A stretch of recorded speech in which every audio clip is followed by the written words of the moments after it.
Hello everyone and welcome to my Soap Twist 24 channel. I hope everyone is having a wonderful day. Before we begin, please hit the subscribe button and give this video a thumbs up. Across town, Electra sat in her dimly lit studio apartment, her fingers quivering as she held her phone. The DNA findings had rocked her to her core, but for very different reasons than Will's. Electra, age 28, was a lady with sharp edges and guarded silences, her existence a delicate balance of independence and solitude.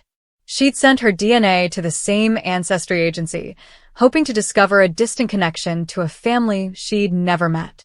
Electra was orphaned at a young age and grew up in foster homes, her sense of belonging as transient as the places she traveled through.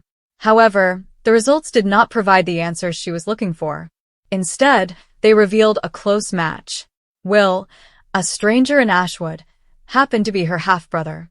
The shock was not just the discovery of a sibling. It was the revelation that her original mother, whatever she was, had abandoned her, but kept Will. Electra's heart twisted with the thought. Why was she abandoned? What made her less deserving of being kept?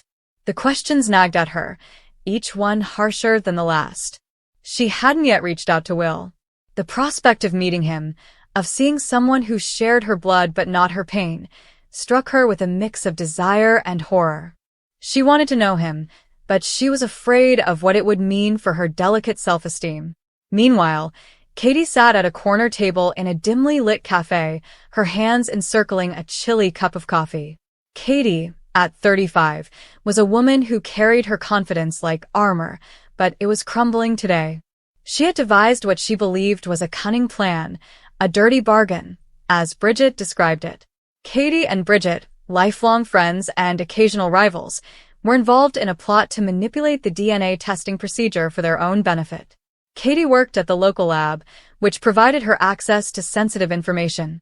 Bridget, a private investigator with a talent for twisting the facts, had offered the plan, change the findings of specific DNA tests to create bogus connections, then use those ties to extort money from unwary clients.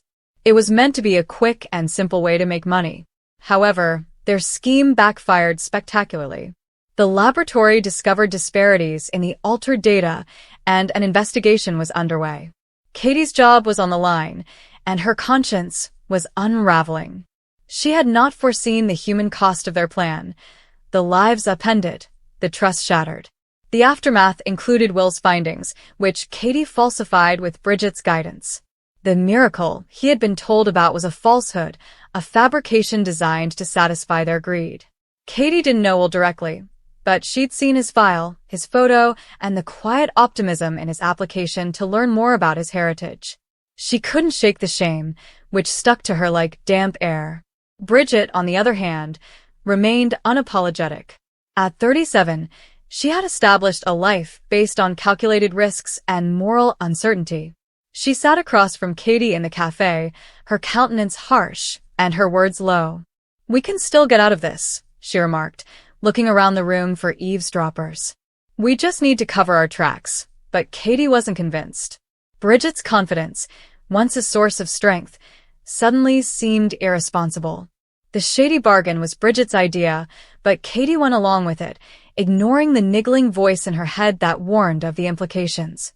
Bridget's resistance to admit their sins exacerbated Katie's anguish as the repercussions drew closer. Will, unaware of the intrigues behind his findings, spent his days dealing with the revelation. He'd always been a routine guy, work at the hardware shop, dinner at the same cafe every Friday, and calls to his father's nursing home on Sunday. But now, regularity felt like a prison. He sought answers, but the trail was cold. His parents were either gone or unavailable, and the DNA firm provided little information other than basic data. He pondered hiring a private detective, not realizing that Bridget, the woman who could have helped him, was complicit in his suffering. Electra, too, was drifting. She spent hours browsing through Will's social media feeds, piecing together bits of his life. He appeared ordinary, kind eyes, a crooked smile, and images of himself building shelves or climbing in the neighboring hills. But Electra saw him as a paradox, a stranger who was also a family member, a relationship that both anchored and troubled her. She wrote messages to him, just to delete them. What might she say? "Hi, I'm your sister, the one your mother didn't want." The thought made her stomach turn. She wanted to despise him and blame him for the life she had been denied, but she couldn't. He was as much a victim of their common history as she was. Katie's nights were spent awake, plagued by the images of those whose lives she had changed. She considered confessing and turning herself in, but the prospect of imprisonment and Bridget's wrath kept her mute. She'd always considered herself a good person, one who made errors but never passed the line of cruelty. Now, she wasn't so sure. The dirty bargain began as a game, a method to trick the system, but it had devolved into something terrible. She wanted to fix things, but how could she? The harm had been done, and Will, Electra, and countless others were bearing the consequences. Bridget, meanwhile, was already plotting her next move.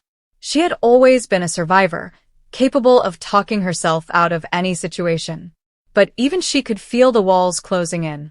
The lab's investigation was comprehensive, and rumors about their plan were spreading. Bridget had no regrets about the scheme itself, only that they had been caught. She saw Will and Electra as collateral damage, which was unpleasant but necessary. Her lack of remorse chilled Katie, who began to see her buddy in a different way. Bridget was not only pragmatic, she was cold, willing to sacrifice everyone to save herself. As the weeks passed, Will's quest for answers led him to a local support group for people dealing with unexpected DNA findings. He met Electra in a church basement, surrounded by folding chairs and stale coffee. She hadn't intended to come, but something, curiosity, desperation, had drawn her there. Their gazes met across the room, and while neither knew the other's name, there was an unsaid recognition, a draw that neither could explain. They did not speak that night, but their paths had been entangled, whether they wanted it or not. Katie, driven by remorse, began rummaging through the lab's data, attempting to restore the damage she had done. She discovered Will's original, unedited DNA results and realized the truth. He and Electra were half-siblings, their relationship real but concealed by her meddling. The understanding struck her like a punch. She hadn't simply lied to them. She had taken away their chance to discover each other. She wanted to tell them everything, but the risk was too high. Instead, she gave Will an anonymous note with just enough information to direct him to Electra. Bridget addressed Katie when she sensed her determination faltering. "You're going soft," she claimed, her tone stern. "If you talk, we both go down." But Katie was done.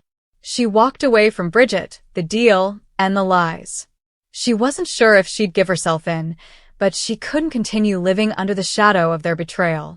Will got the anonymous note and, pulse hammering, contacted Electra. Their first meeting was awkward and tentative, happening in a park under gray sky. They first avoided discussing the DNA results, instead sharing small bits of themselves, favorite books, childhood experiences, and the weight of their respective loneliness. When Electra finally stated the test, Will's countenance paled.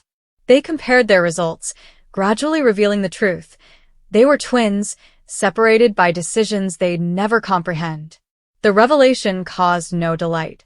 For Will, it confirmed his shattered identity and reminded him that his history was a fiction.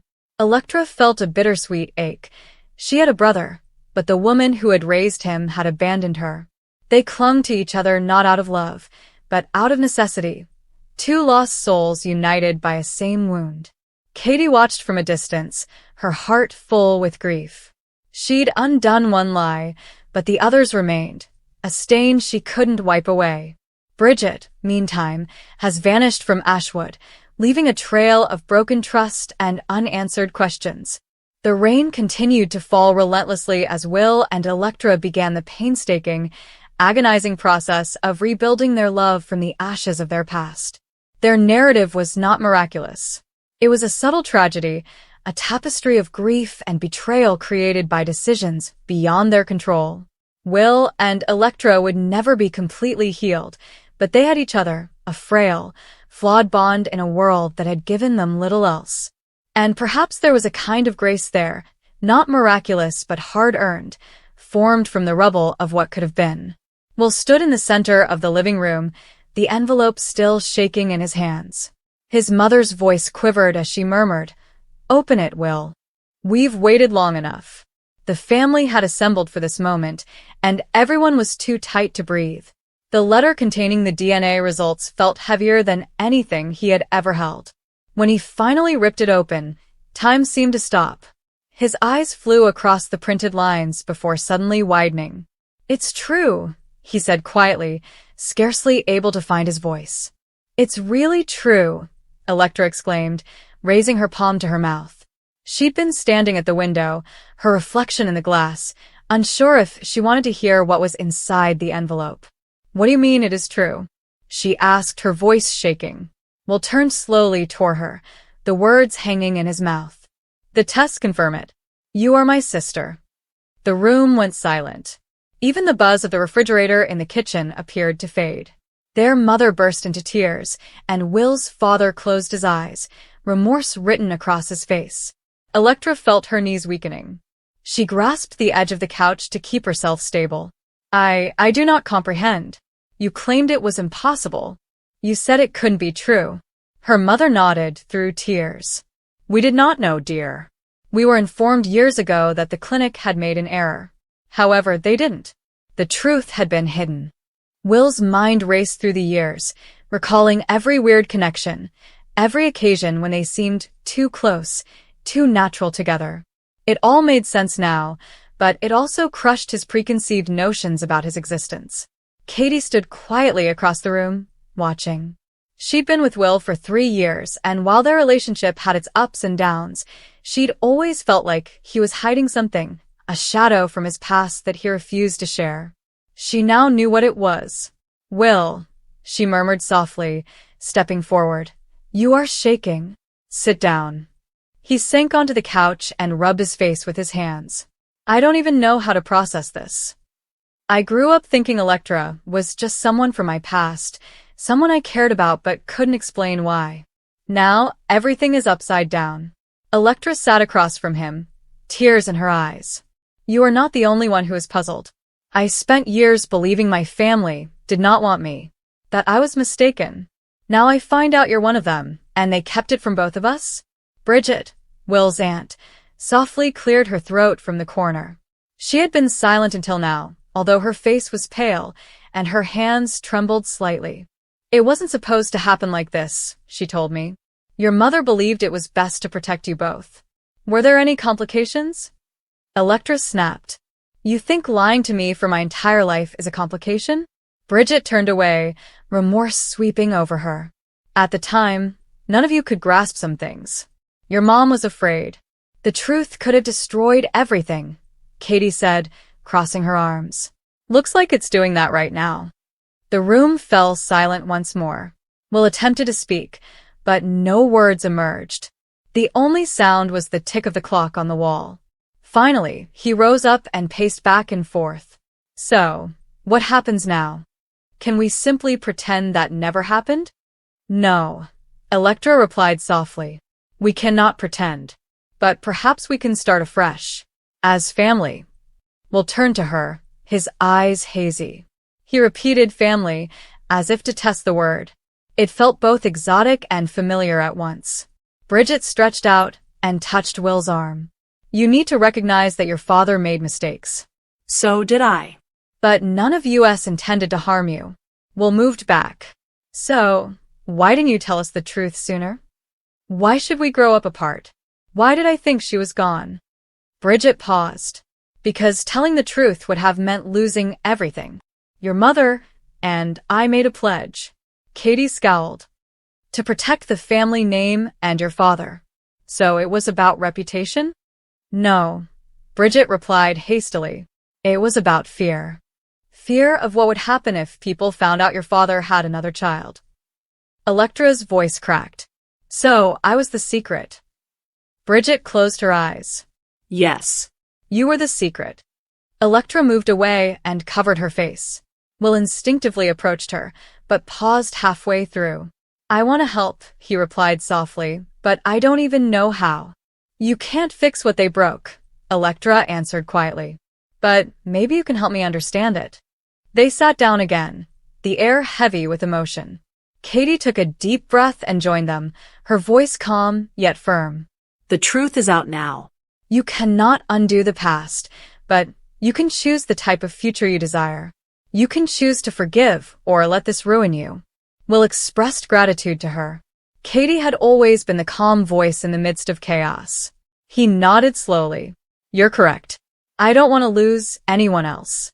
For the first time, Electra mustered a weak smile. Neither do I. Bridget turned to face the window, tears welling up in her eyes. If only your mother could hear you right now, she whispered. She can, Will replied gently. She's in the next room. Their mother stepped out of the hallway, her face pallid but determined. I've heard everything, she replied. I know I don't deserve forgiveness, but I hope you can discover it in your heart someday.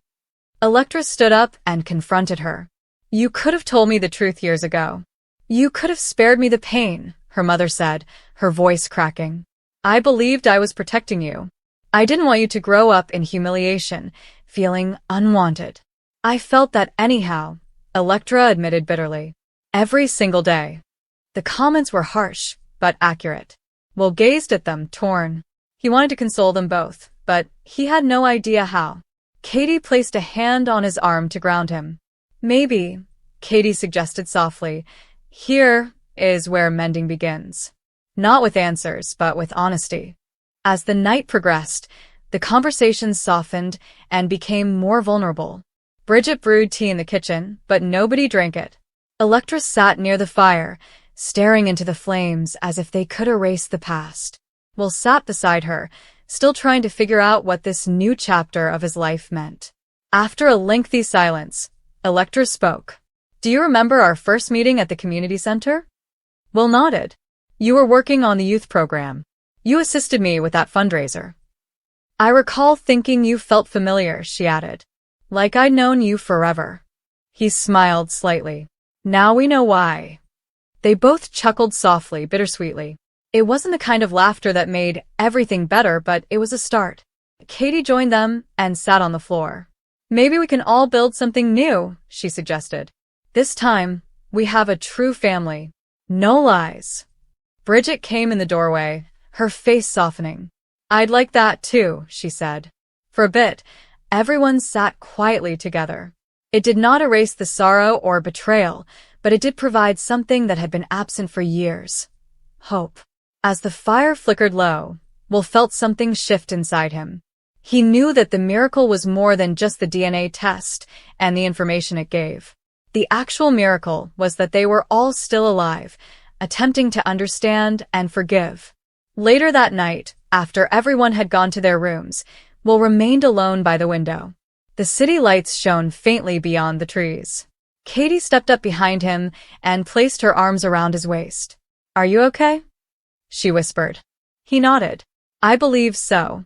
It's normal to feel overwhelmed, she replied. You recently discovered you have a sister, and that your entire childhood was based on half-truths. Will smiled sadly. Yeah. But I also realized I'm no longer alone. Katie gripped his hand. You never were. He turned to face her, his eyes warm. Thank you, Katie, for sticking through all of this. Where else would I go? She smiled when she stated this.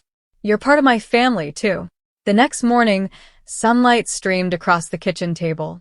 Bridget was already awake, preparing breakfast. Electra approached her, tentative yet open. Could I help? She asked. Bridget nodded and handed her a bowl. Of course. They worked quietly for a while, with the clatter of dishes filling the space between them. Then Bridget added, You remind me so much of your mother. The way you walk, the way you ponder before speaking. Electra looked up in astonishment. Do you actually think so? Bridget smiled faintly. Yes. And she loved you, Electra, even when she couldn't say it aloud. Electra's eyes welled up with tears again, but this time they were kinder. I think I am ready to forgive her. Maybe not today, but soon. Bridget stretched out to squeeze her hand. That's all anyone can ask. Will strolled in a few minutes later, yawning, and Katie followed closely after him. He halted for a second as he saw them all together. Electra cooking, Bridget beaming, and Katie pouring coffee. It was a basic scene, but to him, it was spectacular. "Morning," he answered. "Morning," Electra answered, her grin completely free of agony. They sat together and ate quietly. There is no shouting or secrets, only family. Later, as they stood outside watching the sun rise over the hills, Will turned to face Electra. "You know, I never thought this day would come." She smiled sweetly. "Neither had I. But do miracles happen?" He nodded. Yeah. "They really do." Katie linked her arm with Will's, and Bridget joined them, standing slightly behind. For the first time in years, they all felt complete, something that had been missing for far too long. As the morning light brightened, so did their sense of possibilities. The truth had changed everything, but it might also have set them free.